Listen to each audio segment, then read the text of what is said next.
Imagine this. You're at a stadium. Coldplay is playing. 50,000 people are swaying under glowing lights, arms in the air like a synchronized ocean. The band hits the first chords of Fix You, a song about healing heartbreak. Then, boom, your face explodes across the Jumbotron. But it's not just your face, it's your secret. Hugging someone who isn't your spouse. Getting caught cheating is one thing. Getting caught by a camera, broadcast to 50,000 strangers, and then the internet, that hits different. Today we're diving into why public shame feels like social death, why your brain can't tell the difference between humiliation and physical pain, and why going viral can fry your sense of self like an overcooked egg. Plus, the Dunbar number, the collapse of private identity, and why 2025 is basically a 24/7 Hunger Games, only with better cameras and worse outfits. Shame hurts like a punch. Here's the wild part. When you feel public shame, your brain doesn't file it under meh emotions. Nope. It stamps it pain in all caps and throws it into the same category as breaking your toe on a coffee table. Neuroscientists have run fMRI scans on people during moments of social rejection and humiliation. And guess what lights up like a Vegas strip sign? The anterior cingulate cortex, the same region that processes physical pain. Translation: that breakup text, that side eye from your boss, that viral video of you ugly dancing like no one's watching, while literally everyone was watching, your brain treats all of that like a gut punch. Why? Evolution. Back when humans were squishy meatbags in the wild, getting rejected wasn't just awkward, it was fatal. If your tribe kicked you out, there was no new friends button. It was just you, a stick, and a bear named Carl, who was very into paleo diets. So your nervous system evolved to treat social rejection as DEFCON 1. It's not, ugh, I'm embarrassed. It's, oh God, this is the end of the credits roll for me. Now, picture Andy Byron, the former CEO of Astronomer, snuggling with his chief people officer at a Coldplay concert. His face hits the Jumbotron. In that split second, his prefrontal cortex probably filed an emergency ticket. We've been stabbed by 50,000 judgmental eyeballs, and TikTok is twisting the knife. Add Coldplay softly playing Fix You in the background. And that's not just shame. It's shame with surround sound and a Spotify playlist. Dunbar's number and the audience collapse. Humans have a social software problem. It's called Dunbar's number, the brain's upper limit for stable relationships. About 150. That's your tribe size. Back then, if you embarrassed yourself, maybe 12 people knew. Gossip spread slowly, died after a harvest, and you could win people back with a goat and some mead. Fast forward to now. One stadium hug, boom, 4 million people know before breakfast. Your shame just went global before you even hit the parking lot. Our brains weren't built for this. Your prefrontal cortex is like, worst case scenario, my cousin finds out. Reality is like, buddy, you're trending in Indonesia, and someone just made a dance challenge about your downfall. Here's where it gets even messier. Andy Byron didn't just have a small audience. He experienced audience collapse, when every version of your identity gets crammed into one giant judgmental peanut gallery. Your coworkers saw it, your family saw it, your LinkedIn network definitely saw it, your kid's soccer coach saw it and probably shared it in the group chat.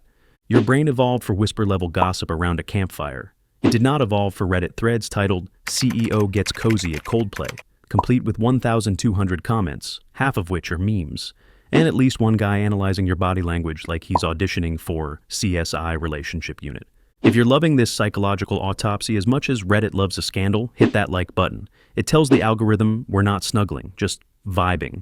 And if you want more brainy breakdowns with a side of humor, subscribe and join the tribe. We keep it educational, entertaining, and 100% Jumbotron free. The internet as the new Colosseum. Here's a line you can tattoo on your frontal lobe. In 2025, private mistakes are just content waiting for an audience. Every phone is a 4K camera. Every crowd is a live studio audience.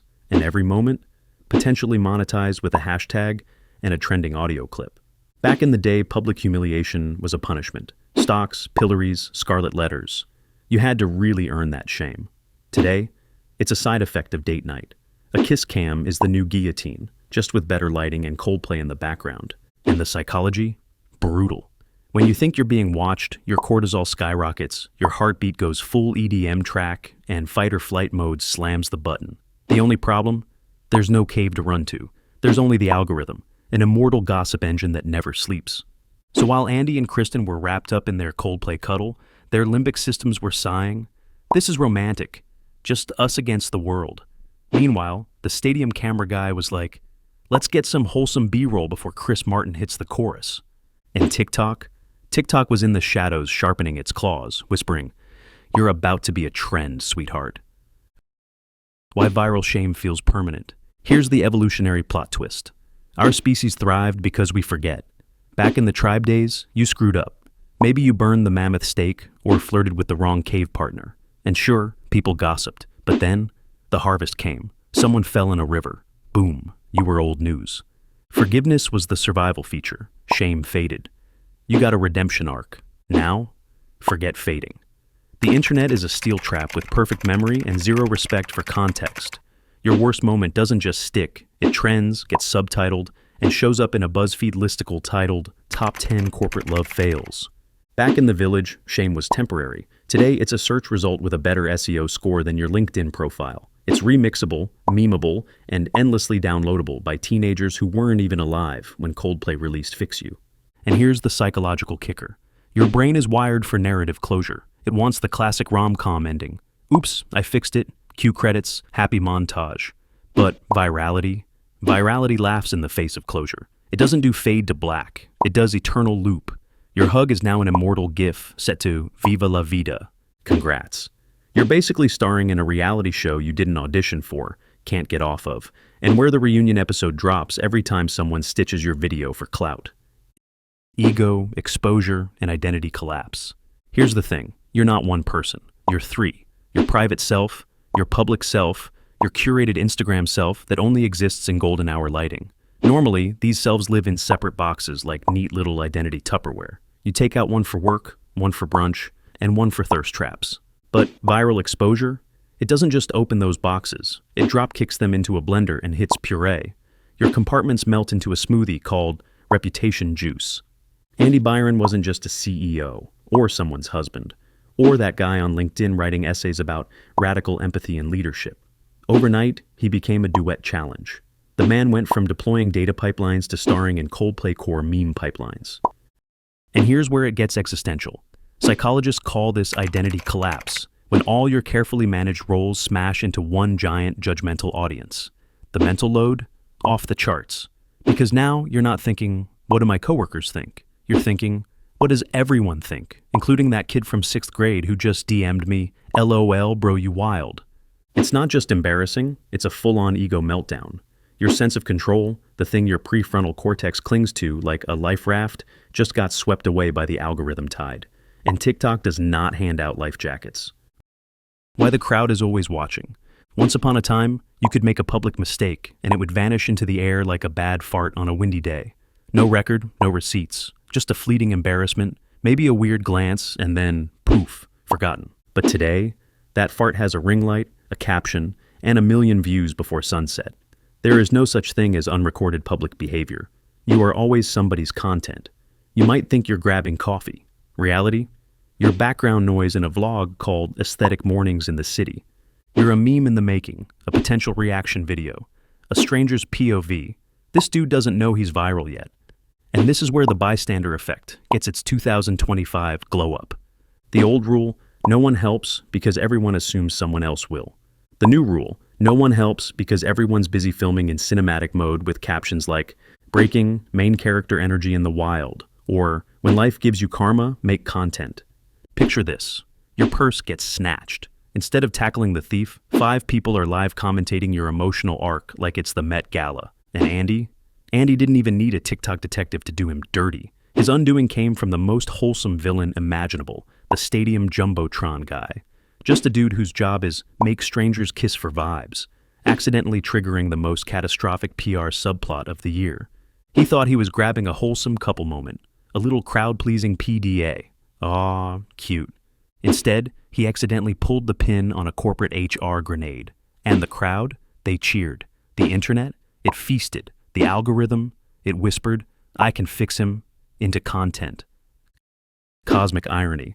Now cue the irony with a glitter cannon and a fog machine. Andy Byron wasn't just some rando with impulse issues and concert tickets. He was the CEO of Astronomer, a tech company whose entire mission is to make invisible systems work in the background. Their flagship product? Astro, built on Apache Airflow. Their motto might as well be, if anyone notices us, we've failed. This was not a man who sought the spotlight.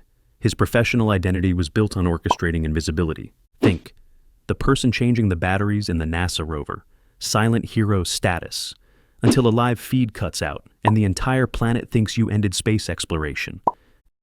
And yet, in his personal life, Andy blasted himself into the spotlight like a NASA launch on reality TV.